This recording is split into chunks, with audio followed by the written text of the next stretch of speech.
Yo creo que esta vez, para hacerte una figura, sería que se vayan todos, pero no los dejemos escapar.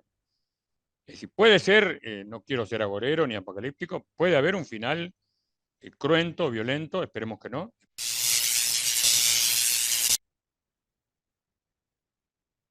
Bienvenidos, queridos amigos, a esta nueva edición del Mercurio Ahora Nunca. Bueno, estamos ya conectados con ustedes. Lamentablemente intentamos hacer este programa en vivo, pero no pudimos por algún problema con el audio.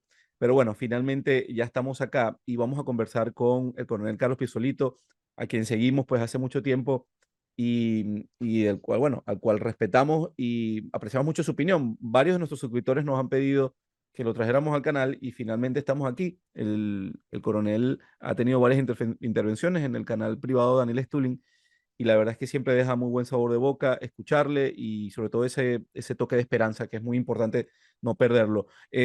Coronel, un saludo a nuestros suscriptores. Gracias por atendernos. Bueno, Antonio, primero un gran saludo a vos, a tu gran canal El Mercurio, a toda la iberoaudiencia que nos sigue. Y bueno, después de esta pequeña broma de los objetos inanimados, es un gusto, es un placer poder compartir con ustedes nuestro punto de vista que a veces es, no digo condenado, pero a veces relegado por no convencional.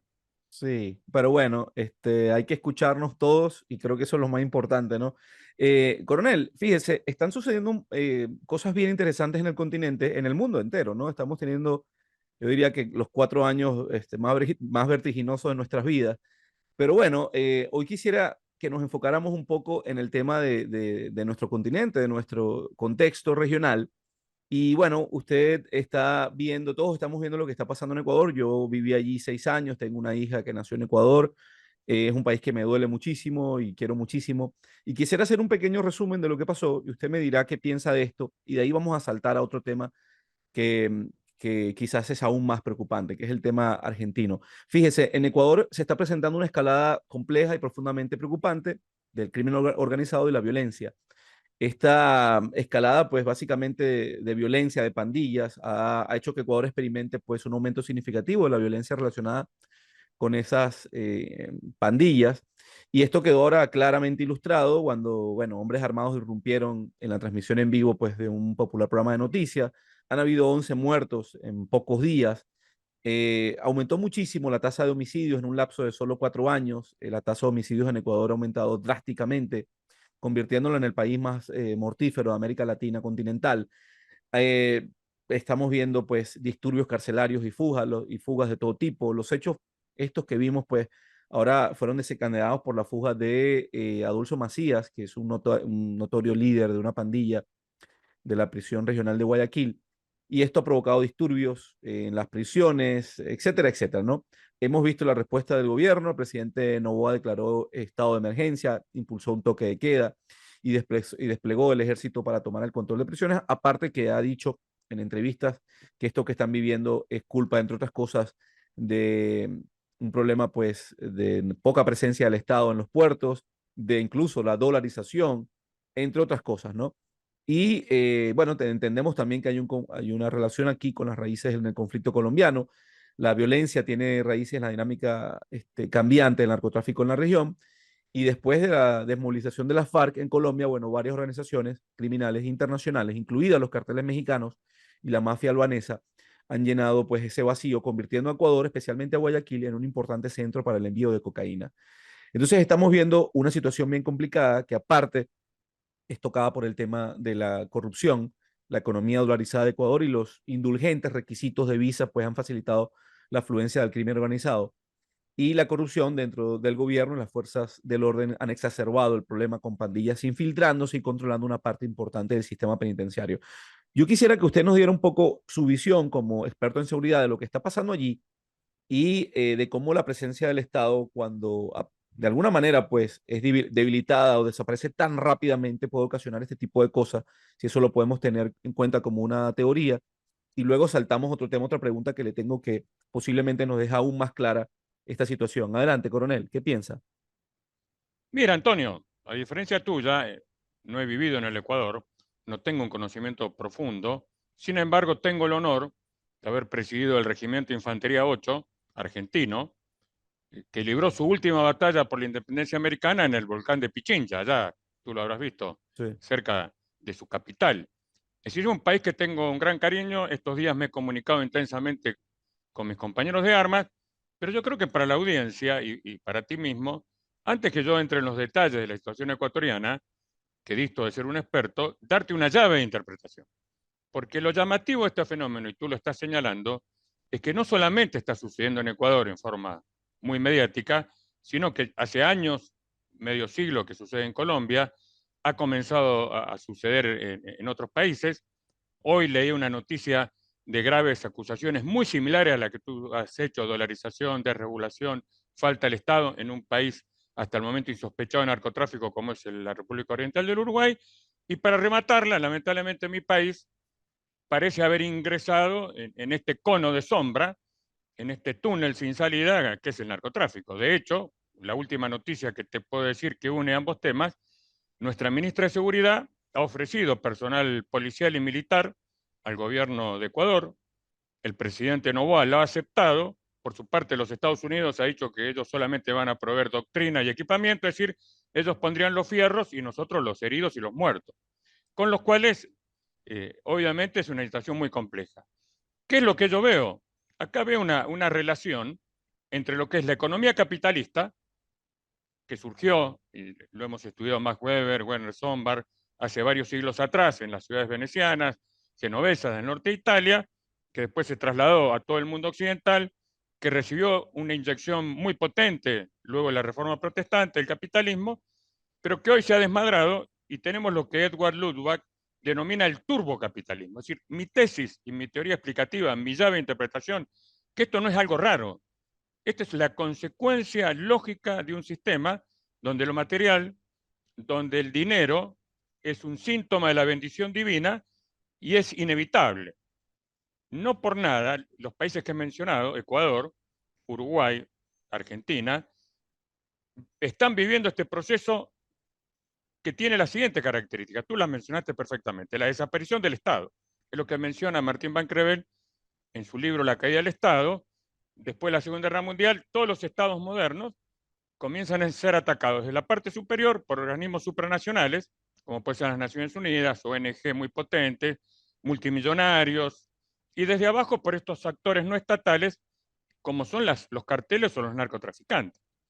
Y eso se ha traducido, ya lo hemos vivido en forma precaria en la República Argentina en la década del 90, con la desregulación de los puertos, la falta de control de las fronteras, la libre circulación de moneda, porque lo que primero tiene que entender nuestro espectador, Antonio, el narcotráfico no es una sustancia o no es una canasta de sustancias con los cuales hay diferentes tipos, pues si quieres podemos explicar, con la cual un grupo de la población, generalmente lo más elevado y lo más bajo de esa sociedad, satisfacen algunas necesidades espirituales insatisfechas.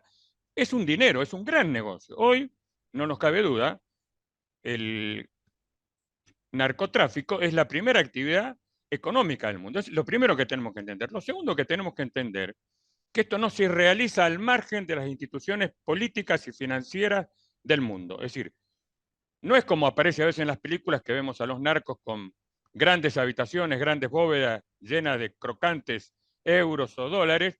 Ellos necesitan, y lo más importante, el sistema necesita ese flujo de fondos para funcionar. Es decir, el Ecuador, cuando dolariza, la Argentina de Menem, cuando desregulariza los puertos, el Uruguay, que elimina sus controles aduaneros, lo que está haciendo es abrirle las puertas del Estado, ese Estado deficiente, bobo, inexistente, al narcotráfico. Es decir, el narcotráfico no es que se mueve en la sombra o por circuitos ilegales, que eso lo hace en un bajo nivel, pero cuando el narcotráfico se transforma en una empresa turbocapitalista, una mega empresa, necesita, como el corazón necesita las venas para llegar a irradiar los glóbulos rojos a todo el organismo, necesita todo este sistema. Ese es el problema que hoy enfrenta especialmente el Ecuador, en forma dramática, que yo creo que lamentablemente le va a pasar a Uruguay y le va a pasar a Argentina,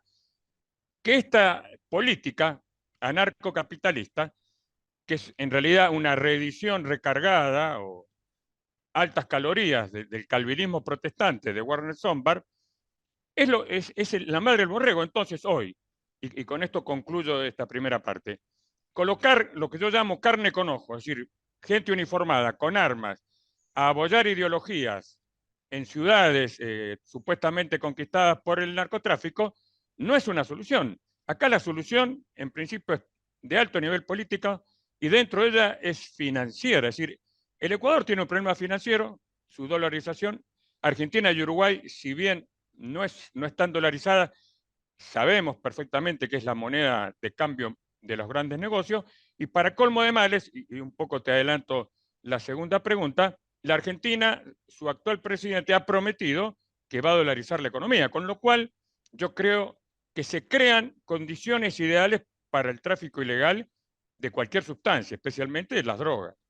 Sí, usted sabe que yo me vengo haciendo esta reflexión muy personal estos últimos años y evidentemente una de mis conclusiones es que, bueno, yo no quiero un Estado que se intrometa en todo, en la vida de los individuos, que decida todo, que decida qué se estudia, qué se bebe, qué no se bebe, pero tampoco quiero un Estado o un lugar donde vivir donde no exista, donde exista cero presencia del Estado, porque las experiencias no han sido muy buenas.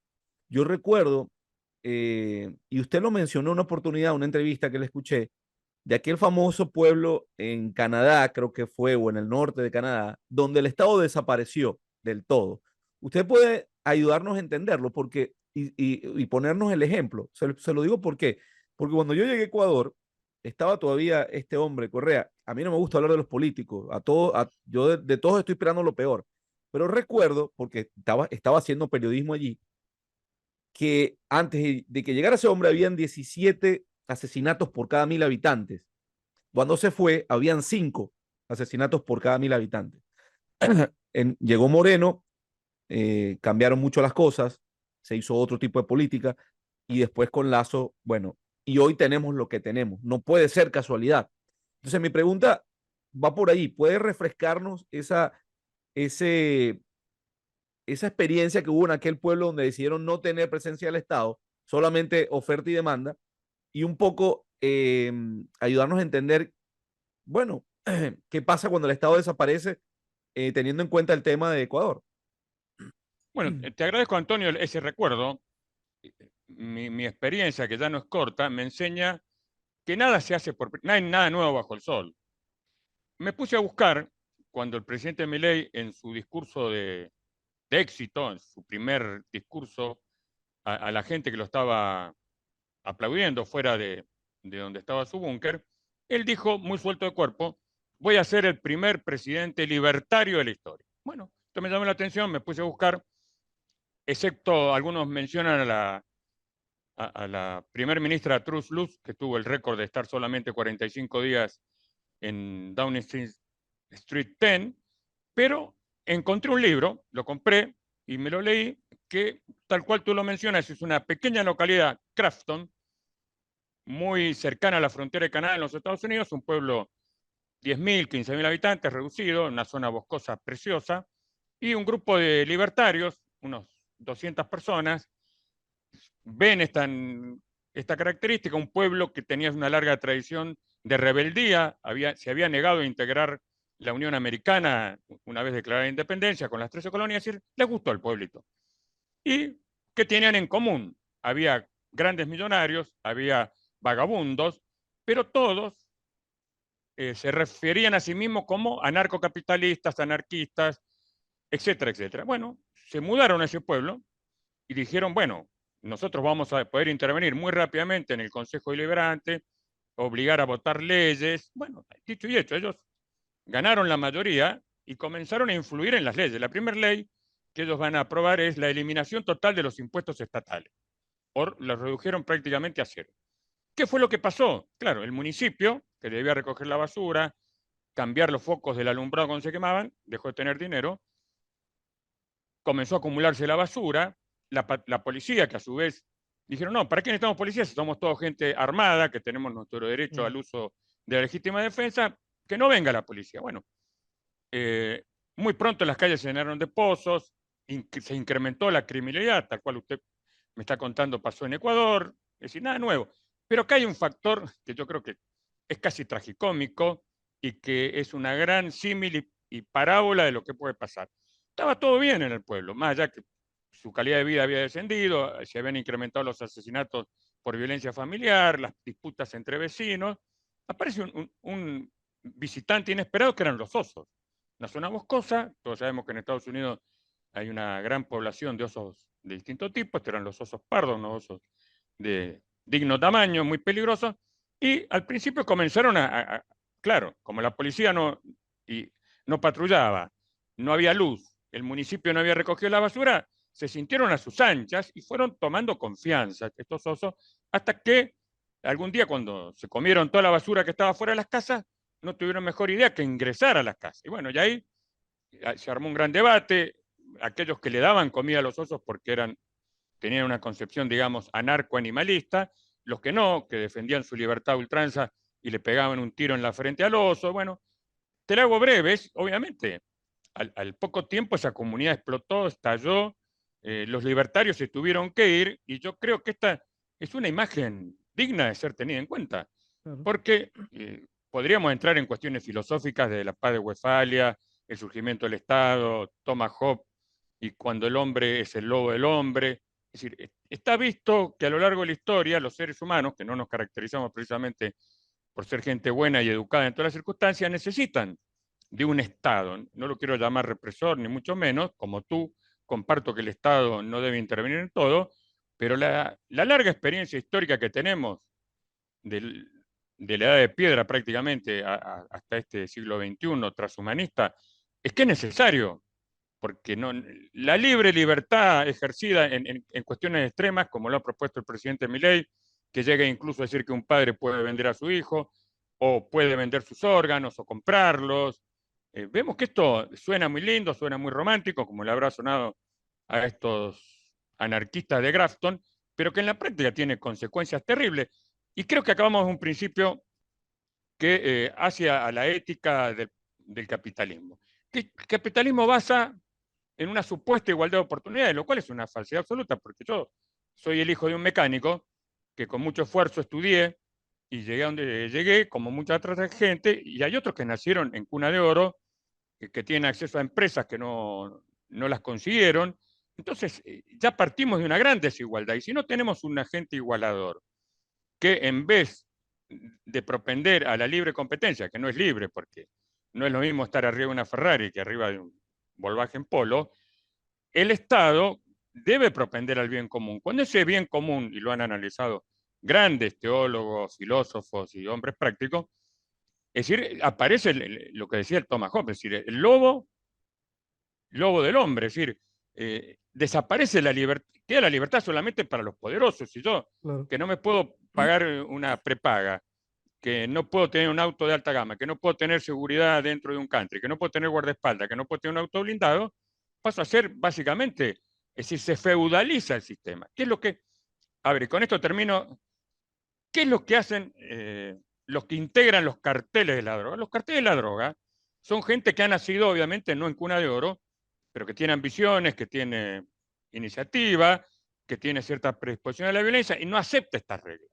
No acepta ser un perdedor en un sistema que lo condena a perder. Entonces, desde la capa más bajas venden droga a los chicos, en la Argentina, en Uruguay, en todas partes del mundo, por unos pequeños pesos, eso le permite vivir de eso, y a su vez, estos pseudos empresarios, pero que son verdaderos empresarios en el pleno sentido weberiano de la palabra, lo planteó Sombar, los varones ladrones, los piratas, que están en la historia, acumulan ese poder y esa riqueza porque es el único reconocimiento que otorga esta sociedad. Es decir, cualquier que haya visto series donde se hace una semblanza de algún capo narco, hasta te diría que muchas veces la imagen es de una gran simpatía, de una persona que precia sus limitaciones, haber nacido pobre, sin educación, el Chapo Guzmán, etcétera, Sí. etcétera, logra ser un capo Y bueno, y hay un fenómeno que va asociado a esto, que lamentablemente me lo han confesado narcos colombianos con los cuales yo he tenido oportunidad de hablar, está el prestigio masculino. Es decir, muy pronto ellos ascienden, no solamente se rodean de grandes armas, de grandes autos, se rodean de un harén de mujeres. Es decir, esto es complejo, es muy profundo. Sí. Y interesante, coronel, cómo el sistema nos empuja, sobre todo, a ver las cosas de manera dual y al extremo, ¿no? Porque yo entiendo a mucha de la gente que votó por mi ley, los entiendo perfectamente, al trabajador que ya está cansado de que siempre es el mismo resultado, ¿no? Y aparece alguien diciéndole, mira, esto es nuevo y vamos a salvarte, no te preocupes, ahora vamos por ti, pero en realidad es un extremo sumamente peligroso. Y hoy estamos empezando a ver el resultado de eso. Pero no, nunca el equilibrio, sino siempre los extremos, ¿no? Repito, yo entiendo perfectamente a los que están hartos de la corrupción, de los mismos, de que las cosas no funcionen, de que los precios nunca dejen de subir, de que siempre hay un escándalo, de que las instituciones no funcionan. Eso es claro, eso es claro que es evidente y en todos nuestros países. Pero creer en verdad que una persona va a llegar y va a cambiar todo, desapareciendo cualquier estructura del mercado y solamente usando la lógica de la oferta y la demanda, hombre, me parece un poco infantil. Y hoy vamos a empezar a ver esta circunstancia en Ecuador. Yo se los pongo el ejemplo, ¿no? Siempre también el tema del extremo. Yo monté un restaurante allá cuando llegué, coronel. Y bueno, con todos los problemas que había en Ecuador, me permitió como fuera prosperar. Había orden, a nosotros no nos robaban, podíamos, en el pueblo donde vivíamos prácticamente las bicicletas afuera, dormías con las puertas abiertas. Al cabo de los 7 años, ya la cosa había cambiado, ¿no? Y hoy, bueno, ve lo que tienen hoy, ¿no? Secuestros, asesinatos. Entonces yo creo que la gente tiene que reflexionar sobre eso, sobre cómo, lo que usted explicó hace rato, ¿no? Cómo estamos presionados por arriba por un poder y por abajo por otro, ¿no?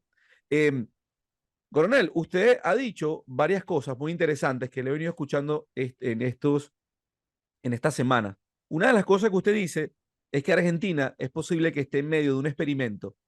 ¿Nos puede explicar a qué se refiere exactamente? Sí, Antonio, mira, yo deseo hacer, antes de hablar, la misma aclaración que has hecho tú. Esta crítica que puede sonar dura e incluso cruel al nuevo sistema no significa que yo esté casado o que me haya gustado el sistema anterior. Sí, Comparto plenamente contigo. Yo no he formado parte del gobierno anterior, ni quiero serlo. Pero una cosa es morir a fuego lento, como estábamos muriendo, y otra cosa es la muerte súbita. ¿Por qué le digo experimento? Porque, bueno, Grafton es la imagen, digamos, literaria que nos aproxima. Pero también la imagen sociopolítica, económica, geoeconómica y geopolítica. Tú te acordarás, con todos los tremendos defectos y graves de corrupción del gobierno anterior, ellos habían decidido sumarse a los BRICS. De hecho, el presidente Lula da Silva, en un encendido discurso, lo cual nos colocaba, más allá de nuestras deficiencias, que no son pocas, en un club de ganadores, con países que han superado al G7, una multipolaridad, nuestros principales mercados son Brasil, China, digamos que era una alianza de conveniencia pragmática para Argentina. Lo primero que hace este señor es romper esa alianza, decir, no, no me interesan ustedes, y voy a tener un alineamiento automático con Washington, D.C. y con Jerusalén. Lo cual, independientemente de la ideología que profese cada uno, yo se lo cuestiono desde el punto de vista pragmático, desde el punto de vista del hombre llano. Mientras los BRICS hoy representan el futuro, el PBI más importante, nuestros socios comerciales más que con mejor nos podemos complementar, nos vamos con Estados Unidos, una potencia decadente en descenso. Hoy no puede ni siquiera hacer de gendarme en el Mar Rojo, lo estamos viendo. Israel, siendo acusada de todos los rincones del mundo por su genocidio en Gaza. El señor Milei quiere su primer visita ir a Israel, trasladar nuestra capital a la ciudad de Jerusalén, reunirse con este señor, que no lo conozco, Benjamín Netanyahu, pero que su propia Corte Suprema lo va a enjuiciar, que tiene tremendas juicios de corrupción en su contra.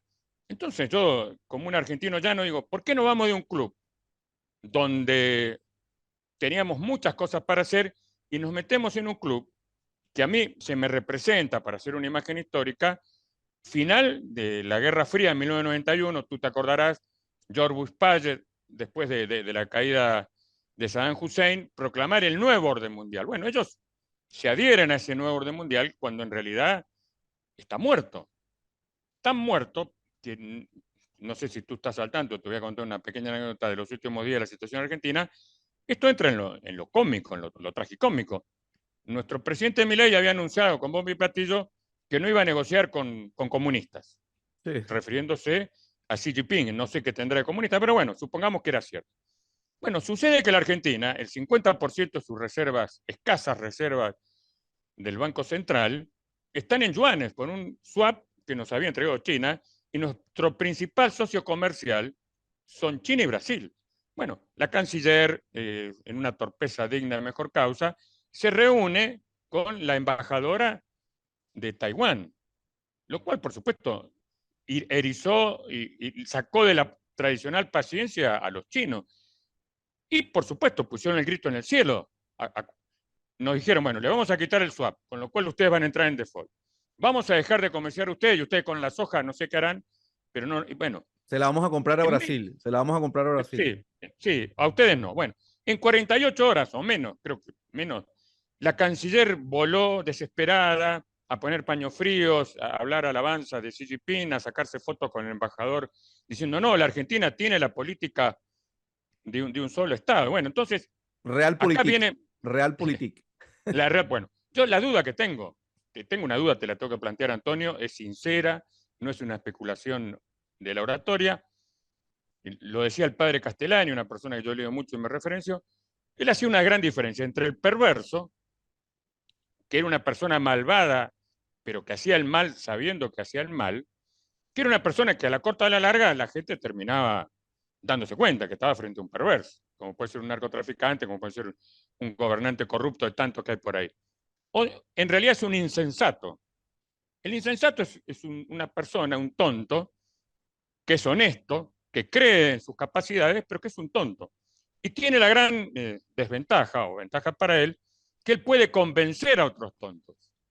Y ahí es donde está el problema en la Argentina. Yo no sé si Javier Milei y sus acólitos o sus esbirros pertenecen a la primera categoría, son perversos, que tienen un plan de destrucción de la Argentina, o con estas medidas que no son únicas de idas y vueltas, orden y contraorden, yo llego a la conclusión, no, en realidad son gente que no está formada, que no está capacitada, es decir, son unos insensatos. Ahora, lo grave, que tanto el coronel Perón, que le gustaban mucho los dichos, como Castellani, sostienen que con un perverso, con un HDP, en última instancia una persona digna, una persona buena, vos podés llegar a negociar. Podés sentarte en una mesa de negociaciones, negociar. Ahora, con un insensato, no hay negociación posible, porque Perón decía, bueno, Cristo hizo muchas cosas, caminó sobre el agua, multiplicó los panes, pero nunca curó a un tonto. Es decir, no, nunca volvió a un tonto, lo volvió una persona astuta. Y ese es el drama de la Argentina, y yo creo que por eso él recibió, tú lo has dicho, el 56% de los votos, y una gran cantidad de gente, que no la quiero calificar de tonta, pero sí de gente que tiene un profundo nivel de desesperanza, fruto del desastre del gobierno anterior, que es una persona que no está habituada al manejo de realidades políticas. De hecho, si vemos una pirámide etaria de los que votaron a Milei, vamos a ver dos extremos. Lo votó gente muy joven, nosotros tenemos voto a partir de los 16 años, no de los 18 como la mayoría de los países, y lo votó gente, digamos, sub 70 o sub 80. Normalmente la clase media, con raras excepciones, fue bastante escéptica, porque de última, los que estamos pagando el pato en este momento, Claro. eh, porque a los más pobres se le han incrementado las ayudas sociales, que no son pocas, los ricos obviamente están en una orgía de fiestas porque está todo liberado, los precios se han disparado, todo lo que ellos manejan. Y nosotros, la clase media, que tenemos que pagar la luz, el alquiler, las expensas, la seguridad, y no somos el jamón del sándwich. Entonces, esa es la duda que tengo. Estamos frente a un experimento que está siendo conducido por un doctor perverso, que tal vez es menos dañino que ese mismo doctor que cree que le va a salvar la vida al paciente y en realidad lo va a matar. Bueno, queridos amigos, hacemos una pequeña pausa para recordarles que, bueno, estamos ya cerca de realizar nuestra segunda parte del seminario a entender el plan, actuar en consecuencia. La primera parte, como ven en pantalla, fue el 29 de diciembre, ya está a su disposición y ya pueden verla. Y ya la segunda parte y la tercera parte va a estar haciéndose entre enero y febrero. Como saben, pues es un webinar donde he podido recoger durante un año y medio, he podido recoger la ruta de los expertos, más de 16 expertos, que nos han dado pues de alguna manera una idea de a dónde nos llevan las élites, por qué hacen lo que hacen y sobre todo en la última sesión, que va a ser la tercera, nos entregan eh, qué debemos hacer, qué deberíamos intentar armar nosotros en nuestras comunidades para que todo lo que esta gente está proponiendo pues no nos afecte de lleno, ¿no? He podido entrevistar durante 4 años pues una buena cantidad de personas, gracias al Grupo de los 50 pues hacer una investigación diaria de lo que piensan estos expertos. Ahí está, bueno, tantos que hemos podido, a los que hemos podido acceder, ¿no? Edward Dowd, ahí está Luke Gromen, Daniel Stulin, y pare de contar. Y he podido entonces armar este seminario en 3 partes. Usted solamente va a pagar o sea, va a pagar un solo costo, pero tiene acceso a las 3 partes, donde en la primera parte que ya se hizo, va a entender el por qué la élite hace lo que hace. En la segunda parte, que es la que viene, vamos a hablar sobre todo de las técnicas que usa la élite para llegar a sus cometidos, lo que está planteando y por qué lo hace. Y la tercera ya es de alguna manera las recomendaciones de estos expertos en distintas áreas, económica, geoeconómica, geopolítica, en la área de la salud, en la área de la biología, y pare de contar, ¿no? Creo que ha sido pues un trabajo arduo pero muy satisfactorio y ya estamos muy cerca pues de llegar al final de esto. He tenido que retrasar un poco la segunda parte porque finalmente este martes pues voy a entrevistar al escritor y bueno, trabajó muchos años en Wall Street, al escritor de La Gran Toma, David Roger Webb.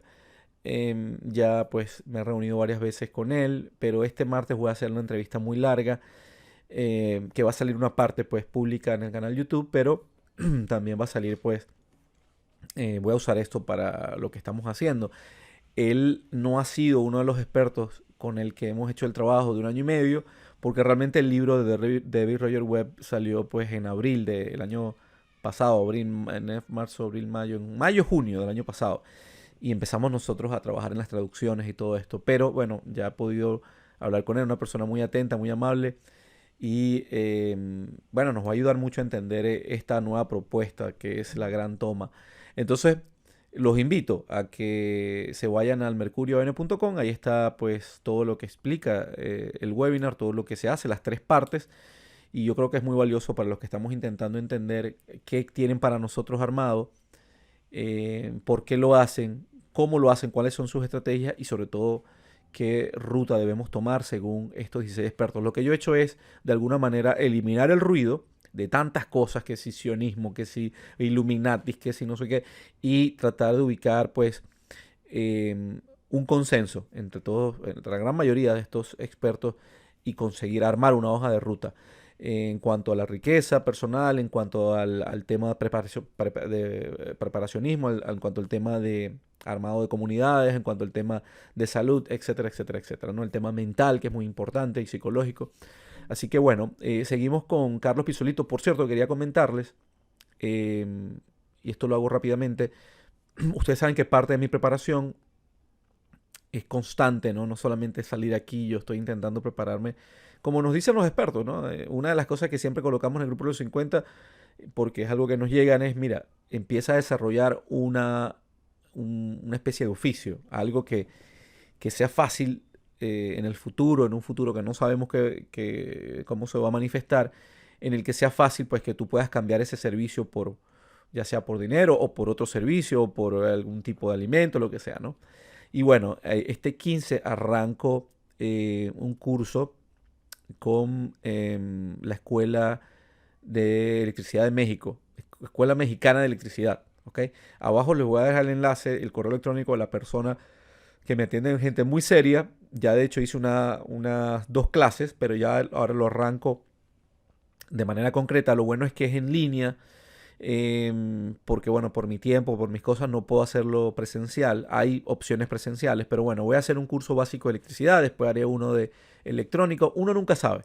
Uno nunca sabe. Entonces, es algo que siempre he venido diciendo en el grupo de los 50. Tenemos que irnos preparando para un evento, para una vida distinta. Y en todo caso, si no pasa nada y si todo sigue y la historia termina feliz para todos, bueno, no perdemos nada saber un poco de electricidad, un poco, bueno, cada quien tomará su lección, ¿no? Tal que trabajará con madera o el que hará cursos de primeros auxilios, de enfermería, qué sé yo. Yo lo que les digo es, los expertos nos piden que nos preparemos con un oficio, algo que podamos intercambiar y que, en el que seamos buenos. Yo creo, me llama mucho la atención el tema de la electricidad, de la electrónica, que me voy a ir primero por ahí, quizá más adelante hacer algo con la madera, algún curso, un curso para hacer cosas de madera, para entender cómo trabaja el tema de la madera.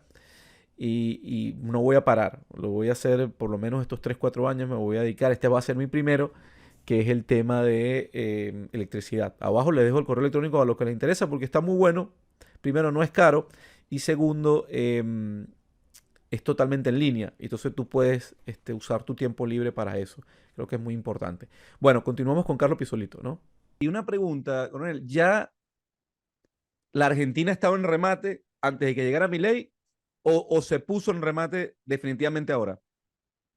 Mira, la Argentina es un país ondulatorio, es un país que está lleno de idas y vueltas. La Argentina nunca nada es definitivo. Eso por un lado es muy malo, pero otro lado es bueno. El, la Argentina tuvo un resurgimiento nacional, no cabe duda. En las dos primeras presidencias de Perón se hizo un proyecto nacional industrialista, fue desalojado por un cruentísimo golpe militar. Hubo intentos más o menos fallidos de la derecha, digamos, convencional, financiera, no tuvieron éxito. Después volvió en su tercer presidencia Perón, lamentablemente murió en el ejercicio, eso dejó trunco ese proyecto. La esposa Isabel Martínez de Perón, que había quedado a cargo, fue reemplazada por otro cruento golpe militar. Y ahí después vino la democracia, y dentro de la democracia hubo dos intentos. Uno fue el de Carlos Menem, dentro del Partido Peronista, es decir, una persona que se referenciaba en Perón, pero que en realidad era un neoliberal, que puso de moda el famoso término como hoy, relaciones carnales con los Estados Unidos, que fue reelecto 2 veces con relativo éxito, más allá de los serios problemas que le ocasionó al país, que después eso estalló en la crisis de 2001, que no le explotó a él porque era una persona muy hábil, sino a quien lo sucedió, que era Fernando de la Rúa. Y después vino Mauricio Macri, en la misma sintonía, una persona más bien, para denominarlo de alguna manera, muy tranquila, casi pachorrienta, que quiso llevar adelante estas reformas, perdón, sin la injundia, sin la fuerza que le imprimió Menem, sin su carisma también, y fracasó. Lamentablemente, Cristina Fernández de Kirchner eligió a Alberto Fernández, otro socialdemócrata, que no se referenciaba en Perón, sino en Raúl Alfonsín, y todo terminó mal.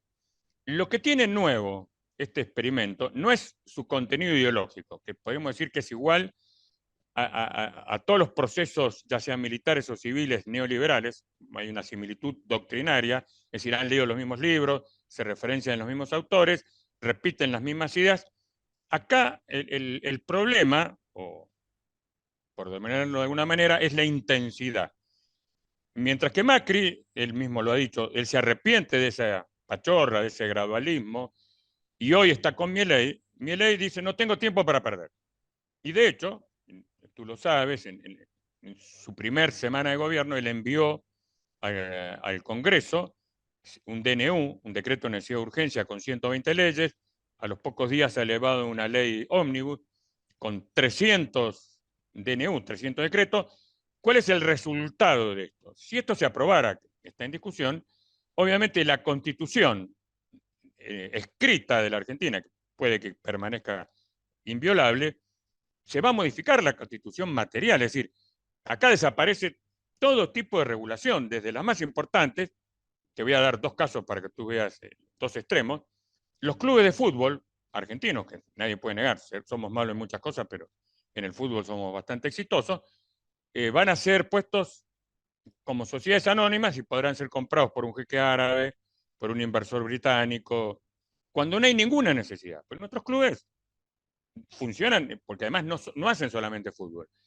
Están insertos en una comunidad, algunos tienen hasta colegios, escuelas de natación. Bueno. Y el otro extremo, que es muy serio, muy grave, La tierra, ¿no? es la tierra. La tierra y el mar, Antonio. Bien, está bien. Él no solamente está desregulando la posesión de tierras en manos de extranjeros, tú sabes, tenemos la tercera reserva de tierra negra del mundo, la de Ucrania, que está bajo guerra y comprada por BlackRock, el centro oeste de los Estados Unidos, y la Argentina, la pampa húmeda, es un vergel.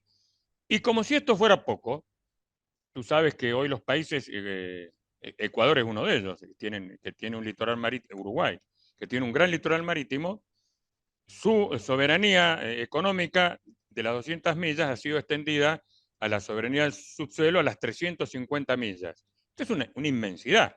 ¿Dónde están todos los, se sabe, están todos los recursos minerales, los hidrocarburíferos del futuro? Y este señor, que en esto ha dicho que va a dar marcha atrás, ha dicho que va a privatizar el mar argentino. No me interesa. Entonces, no tenemos una armada que pueda controlar eficazmente, porque eso, es decir, acá está el doble juego y esos dos enemigos que yo te mencionaba. Por un lado, las Fuerzas Armadas, que son el elemento estatal per se, por excelencia, que deberían controlar ya sea el ingreso de las fronteras terrestres o el ingreso de las fronteras marítimas, están detonadas, están explotadas, están sin capacidades. Y por otro lado, yo le otorgo el permiso de caza libre a estos filibusteros, piratas, varones ladrones. Es decir, como a veces me gusta decir a mí, le doy la libertad al zorro libre en el gallinero libre. Vos te imaginarás, porque a mí me encantaría comprarme una estancia de 200.000 hectáreas en una zona de bosque patagónico con 2 lagos incluidos y con una montaña. Obviamente no voy a ser yo. De hecho, ya en la Argentina hay el emir de Qatar, luego del Mundial de Fútbol, vino a la Argentina, compró una extensa extensión de terreno en una muy bella lugar en Chubut, hizo su mudanza en un avión militar, en un C-17. Así que, a ver, esto no va a ser para beneficio de los argentinos, ni siquiera para los millonarios argentinos. Esto va a ser beneficio de las megafortunas, de los fondos de inversión. Y te cierro con esto, que daría para otra clase. A mí me sospecha muchísimo lo que pasó en Ucrania, también habría que tener en cuenta, que la Tierra Negra había sido comprada por BlackRock. Y ya sucedió en el gobierno de Eduardo Duhalde, otro falso peronista, tras la crisis de 2001, que él ofreció a los Estados Unidos vender parte de nuestra inmensa deuda externa, cambiarla por territorio. No vaya a ser cosa que hoy el señor Milei, que tiene todos los grifos monetarios crediticios del mundo cerrado, los árabes no le quieren dar, el Fondo Monetario le tiró un pequeño vuelto, Estados Unidos nada, China menos, salga con esta peregrina idea de, bueno, vamos a cambiar la soberanía territorial, puede ser un sector de mar o de un sector terrestre, a cambio de nuestra deuda externa. Eso yo lo veo como un gran peligro, fruto de esta ideología que hacíamos del inicio de la oferta y la demanda como única ley que regule los intercambios humanos. Sí. Coronel, a mí me gustaría, no quería que terminara la entrevista, así que usted nos aclarara un poco cuál es la realidad de la Patagonia, porque nosotros cuando leemos encontramos mucha información. De hecho, Daniel Stulin en su momento tuvo un problema en un programa de televisión que tuvo en Argentina que lo sacaron por hablar de esto en una de las gestiones de Cristina Fernández de Kirchner, de que la Patagonia estaba siendo de alguna manera vendida a grandísimos grupos económicos privados. Se habla de agentes bancarios, sionistas, se habla incluso de, bueno, digamos que de distintas, son muchas la naturaleza de los posibles compradores. En realidad, esto es un mito, es algo que ya sucedió o que está en pleno progreso. No sé si me explico, o sea, nosotros de afuera lo vemos como que, hombre, que no sé si esto realmente será sensacionalismo o no, pero en realidad esos territorios están en venta, han sido vendidos, hay una progresión hacia que se siga haciendo, no sé si me explico. Te explica perfectamente, Antonio. Yo te te voy a contar, yo he vivido 8 años de mi vida en la Patagonia, en diferentes lugares, así que te voy a hablar por experiencia propia. La Patagonia es un gran espacio vacío, llena de recursos, pero vacío de gente. Tú puedes tranquilamente en un auto hacer 400 kilómetros y no cruzarte con nadie. Eso, por supuesto, es tremendamente interesante para muchas personas, en donde sabemos que el aire se ha contaminado, que no hay agua, que no hay recursos. Eso, como mínimo, es interesante. A tus dos preguntas. Desde hace siglos, los mismos ingleses que poblaron Malvinas, algunos desembarcaron en Río Gallego, que está más o menos en la misma latitud, y hoy yo los reconozco porque los he visitado, incluso soy amigo de algunos de ellos. Ellos son criollos argentinos con estancias, por ejemplo, Estancia Los Pozos, de Johnny Halliday, es una de las estancias más grandes de la Argentina, debe tener, no sé, cientos de miles de hectáreas, trae el primer arreo de ovejas a la Patagonia, es decir, en alguna medida ellos, los viejos pobladores del sur, fueron un agente de progreso y se integraron a esta Argentina. Dicho esto, también vi como el señor Benetton, italiano, con su hermano, comprar a gran cantidad de tierras en la Argentina. También sabemos que Joe Louis, que está procesado en los Estados Unidos por una serie de fraudes económicos, ha comprado, violando la ley de tierras, porque esto también hay que decirlo, y ahí lo entiendo a Daniel, porque se lo facilitó justamente Cristina Fernández Kirchner, la compra de una hermosa estancia, Lago Escondido, donde él niega el acceso a algo que está prohibido por la ley, que son justamente los lagos, los ríos, las costas. Es decir, este es un proceso nuevo. Hay una gran cantidad de extranjeros, esto se puede verificar, yo he escrito al respecto, donde grandes latifundistas, sin explicar mucho, yo creo que ellos lo hacen como una reserva de valor. Por algo, Bill Gates, lo sabemos, en Estados Unidos ha dejado de comprar cuestiones tecnológicas, está comprando tierra. Yo creo que ven a la Patagonia un poco como el futuro. Y para destruir un mito, o no, yo no tengo más información que esta, en mis 8 años de Patagonia me he encontrado siempre con mochileros jóvenes, entre 20 y 30 años, muy bien equipados, con instrucción militar, con grandes equipos de comunicaciones y equipos ópticos, es decir, cámaras, que eran ex soldados de la Fuerza de Defensa israelí.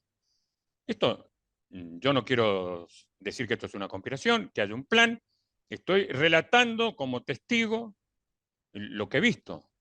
Si hay algo detrás, no lo sé, sinceramente. Obviamente da para sospechar.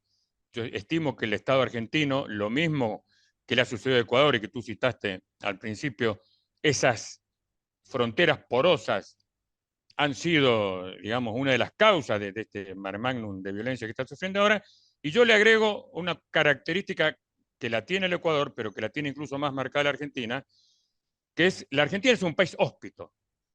No es un país, es lo contrario de inhóspito. Acá se le abren las puertas, no solamente del país, de nuestros hospitales, de nuestras escuelas. Cuando nació mi nieta hace pocos meses en Mendoza, en la habitación de al lado había una pareja de rusos, con lo cual me parece perfecto. Pero esto, visto de otro punto de vista, nos abre una gran vulnerabilidad. Porque acá la Argentina está en su constitución. Gobernar es poblar, decía su inspirador Alberti. Es decir, nosotros abrimos las puertas, lo hemos hecho y eso nos ha llevado a la grandeza, a la riqueza, a la multiculturalidad, al mestizaje. Pero hoy, en el siglo XXI, donde yo he visto, por ejemplo, ayer leyendo a algunos amigos españoles, que en el 2030 los españoles pasan a ser una minoría dentro de su propio territorio, yo creo que la Argentina está lejos de eso, tendríamos, teniendo en cuenta la experiencia de Ecuador, tendríamos que ser muy cautelosos con nuestra frontera. Y acá te hago otro tip. A mí me llama la atención, nosotros tenemos una fuerza especializada, dos en realidad, la Gendarmería Nacional, que es una fuerza terrestre, militarizada, pero policial, y nuestra Guardia Costera, nuestra Prefectura Naval, que está en las fronteras lacustres y marítimas. ¿Y qué dice la ministra de Seguridad? No, las fronteras no me importan, las llevo a las ciudades para hacer tarea policial cercana, es decir, lo mando a un barrio duro que hay en Rosario, o en Mendoza, o en Córdoba, y son un poco los bomberos de las fuerzas policiales. Ahora, la pregunta es, ¿quién Claro. custodia la frontera. Es decir, todo país necesita diversas fronteras. Necesitamos inteligencia estratégica que no tenemos, inteligencia criminal que no tenemos, pero también es lo que le ha pasado al Uruguay, y por eso yo lo mencioné. Cuando una persona se presenta con un pasaporte en cualquiera de los puntos de entrada que tiene un país, que normalmente son muchos, la persona que lo recibe tiene que tener la suficiente formación, la suficiente tecnología para saber si ese pasaporte es verdadero, si esa persona tiene pedido de captura. Una tontería técnica. Una de las causas que den en el Uruguay, que envió 120 toneladas de cocaína a Bélgica, es que sus escáneres, que hacen el escaneo, digamos, de todas las mercancías, incluidos los contenedores, no son de última generación y no detectaron en un contenedor 120, no, es decir, no estamos hablando de un paquete estamos hablando de 120 toneladas. Lo mismo pasa en el Paso Internacional Argentino, Cristo Redentor, acá a pocos kilómetros donde yo estoy. Para el que tengas una idea, por ahí pasan entre 5.000 y 10.000 camiones todos los días. Hay un solo escáner y el escaneo es aleatorio. Es decir, no llega al 20%. Es decir, si yo soy un narcotraficante, que soy un apostador salvaje, porque está en mi Sí. genes, y digo, bueno, tengo 2 posibilidades contra 8 de pasar. Es más, si le pongo al aduanero, al que opera el escáner, o le quito la corriente, o le pongo unos pesos, eh, paso a tener el 100% de probabilidad de éxito. Entonces, sacar a la gendarmería, sacar a la prefectura naval y llevarla a una ciudad es un poco dejar la puerta abierta. Sí. Coronel, dos cosas para terminar. La primera, todo grupo político que llega al poder, detrás por lo general hay un grupo económico, hay un grupo de interés, hay un tanque de pensamiento. ¿Quién está detrás originalmente de los Milei?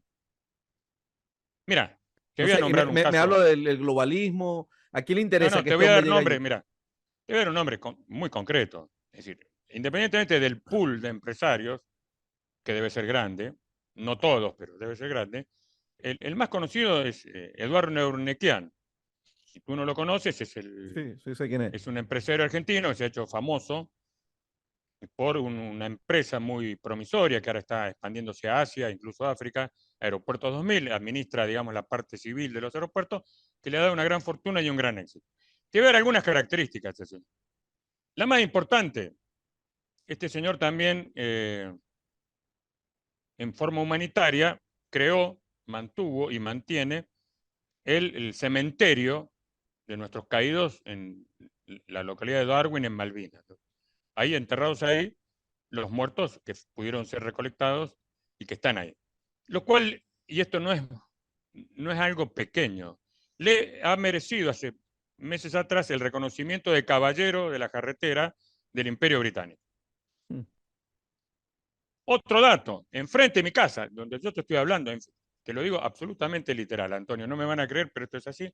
Enfrente de mi casa hay una bodega, Bodega Vistalba, que la maneja un gran empresario mendocino, el señor Pulenta, que también ha sido distinguido con esta condecoración, que es una de las más importantes que otorga la reina Isabel, otorgó antes de muerta, a los servidores, digamos, no británicos del Imperio Británico.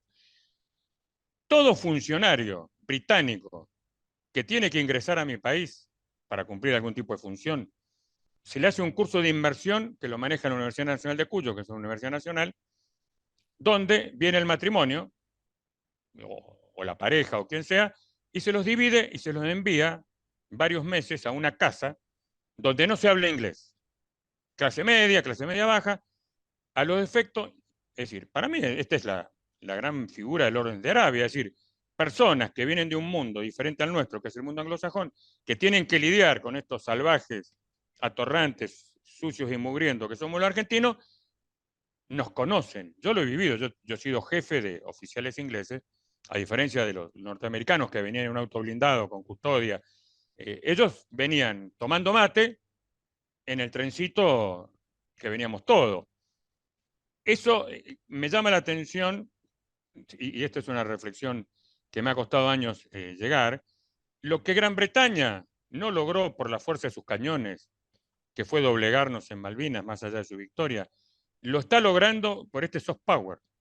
Yo a veces lo hablo con mis compañeros que son veteranos de guerra en Malvinas, que se sienten halagados, y así está bien que lo sea, que son invitados a la Embajada Británica a tomar el té. Bueno, está bien, ellos se merecen el reconocimiento, pero veamos quién nos hace el reconocimiento y pensemos mal que nos vamos a equivocar menos.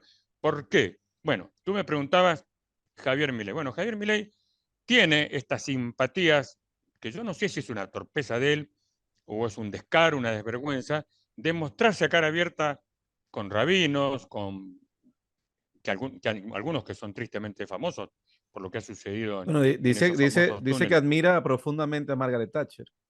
Bueno, que admira a Margaret Thatcher, ese tipo de cosas. Por eso yo vuelvo a la tesis del insensato. Si él fuera un perverso, yo me cuidaría muy bien de hacer pública esa simpatía, porque la gran masa del pueblo argentino hoy, la gran masa, independientemente de cualquier elección, tiene dos pasiones que nos unen. Una son las Malvinas. Nuestro bronca, o no quiero decir odio, al inglés. Y el otro es el fútbol. Tú lo habrás visto, esos famosos cánticos que se hicieron conocidos durante el Mundial. He visto por televisión, no pude estar en los festejos lamentablemente, creo que eran 2 millones de personas Ujú. saltando. El que no salta es un inglés.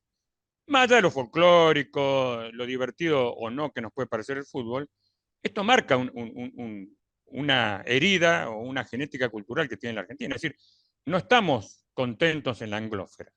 Y una persona que nos quiera meter a patadones adentro de la anglósfera, yo no le auguro éxito, que es, digamos, lo que yo te podría decir del pronóstico que tengo, de que el señor Milei, una vez que esta gente poco formada, por llamarle de alguna manera, estos simples que lo han votado, cuando les caiga la ficha que no pueden llenar el carrito del supermercado, que no pueden pagar la luz, que no pueden pagar el gas, y que además la ven abrazados a estos que para muchos son nuestro enemigo, y bueno, habrá que ver si el pueblo argentino va a reaccionar o no va a reaccionar.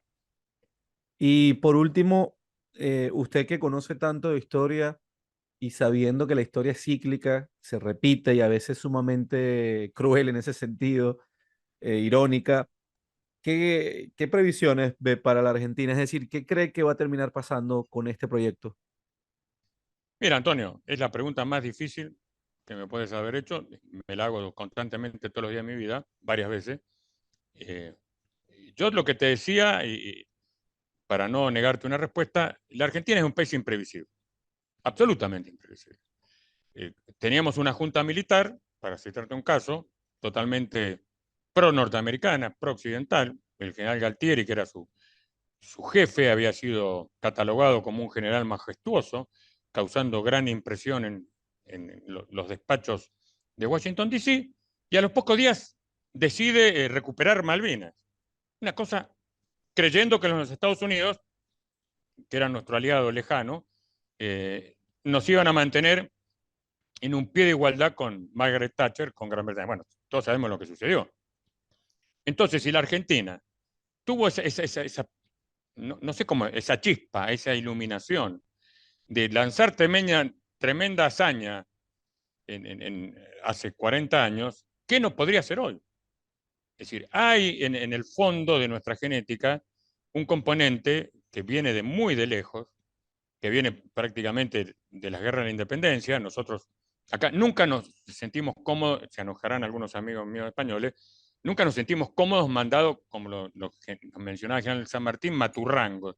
Maturrango es aquel que no sabe montar bien a caballo. Bueno, acá el hombre de a caballo argentino, el gaucho, que se encuentra con esta tremenda extensión que es la pampa húmeda, es un hombre solitario, solidario, pero un hombre muy orgulloso de su forma de vestir, de su caballo. Eso lo relata Charles Darwin cuando los conoce. Eran gente aparentemente pacífica, pero inmediatamente desenvainaban un facón y solucionaban sus diferencias a cuchillazo. Es decir, yo no me atrevo a hacer un pronóstico. Yo tengo sí una esperanza, Antonio, que comparto con vos, que ese ser profundo que hoy está encadenado eh, despierte.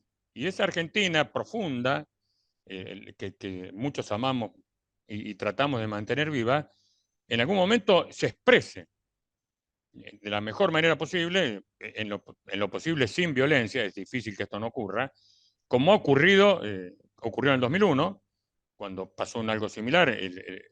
más allá de las traiciones políticas y el golpe de Estado blando que se le hizo a Fernando de la Rúa, el pueblo reaccionó con el famoso que se vayan todos.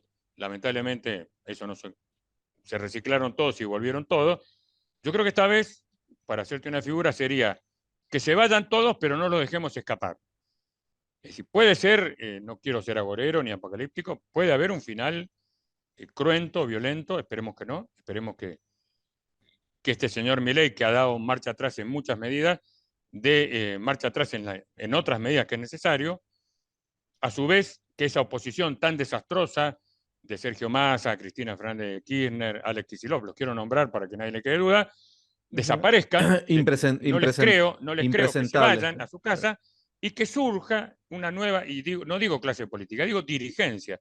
Pues también la clase empresarial, que lo he nombrado Urnequian, pero todos critican al Estado, pero son los primeros que se ponen en la cola para hacer una obra pública en el Estado, porque sabe que la cobran el triple lo que vale, que los comerciantes que han remarcado 3 veces sus productos cuando no era necesario, hasta nosotros mismos, los argentinos de a pie como yo, empecemos a ser personas más solidarias, más dignas, más orgullosas y dejemos de lado nuestras diferencias y alguna vez por todas, de lo imprevisible pasemos a lo previsible y construyamos un gran país, que es lo que nos tenemos todos merecidos, como le sucede a México, a Ecuador, a Uruguay, todos tenemos un destino que nos supera. Si no lo logramos es porque nosotros no lo podemos hacer. Más allá, que como decía el gran Arturo Jaureche, más o peor que el gringo que nos compra es el criollo que nos vende. Acá están, es decir, el hambre y las ganas de comer, están las dos cosas, Antonio. Sí, y yo me sumo a eso y ojalá que sea así. Yo siempre lo que intento rescatar a la gente es que ojalá que la reacción llegue antes de que lo vendan todo, ¿no? En México, yo estoy en México y en México recuerda muy bien cuando vendieron todo. En Argentina, mucha gente todavía recuerda cuando vendieron todo. Y yo siempre le pongo el ejemplo a la gente y la gente, y mucha gente se pone brava conmigo, ¿no? Pero imagínate que tú tienes una lavadora en tu casa, siempre has tenido una lavadora en tu casa y lavas la ropa cuando quieres en tu casa, pero de repente, bueno, te obligaron a vender la lavadora. Bueno, ahora tienes que salir a lavar tu ropa, a pagar para lavar tu ropa en otro lado. Eso creo que es importante. Y eso no lo vemos con los gringos, ni con los europeos, ni con los canadienses. No, no, no. Ahí están ellos protegiendo sus tierras. El otro día no sé si se enteró, en Canadá están promulgando una ley para sacar a todos los chinos de la minería en Canadá. Ahora mismo los gringos están buscando cómo prohibir a los chinos que compren tierra en los Estados Unidos y nosotros creyendo que no, no, sí, el libre mercado va a funcionar, sí, pero para ellos no, para nosotros es que va a funcionar, para que vengan por nuestras tierras, por nuestras materias primas, ahí sí funciona, en África, en todos los países emergentes.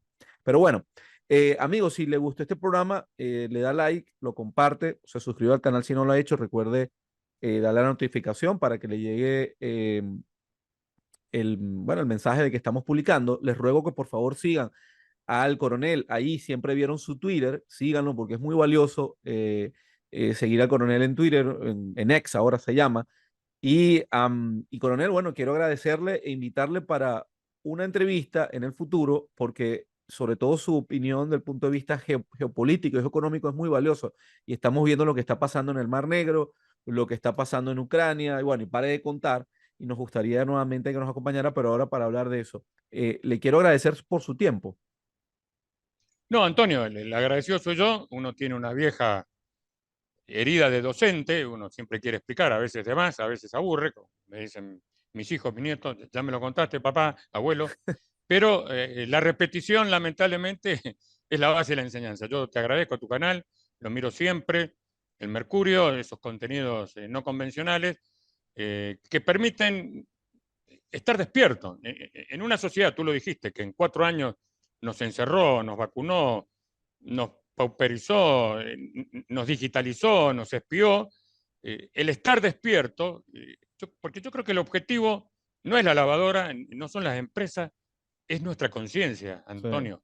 Ellos no vienen por lo físico, los físicos lo van a conseguir una vez que ellos dobleguen y dominen nuestras conciencias. Y ahí es donde están poniendo el esfuerzo. sí, Entonces, lo que tú haces ayuda a que por lo menos una minoría nos mantengamos despiertos. Y en ese túnel que ya creo que nos metieron, coronel, en el túnel este transhumanista, que ya lo tienen pues decidido, tenemos que estar ahora más que alertas, ¿no? Este tema del tecnofeudalismo que está muy presente y que ya arropó realmente en nuestra historia presente y bueno, sus propuestas transhumanistas, ¿no? De eso tenemos que hablar también pronto. Así es, Antonio, quedo a tu disposición y bueno, te mando un gran abrazo acá del sur hispanoparlante al México hispanoparlante, que espero que se extienda aún más al norte. Así es. Bueno, amigos, gracias por acompañarnos y nos vemos la próxima semana.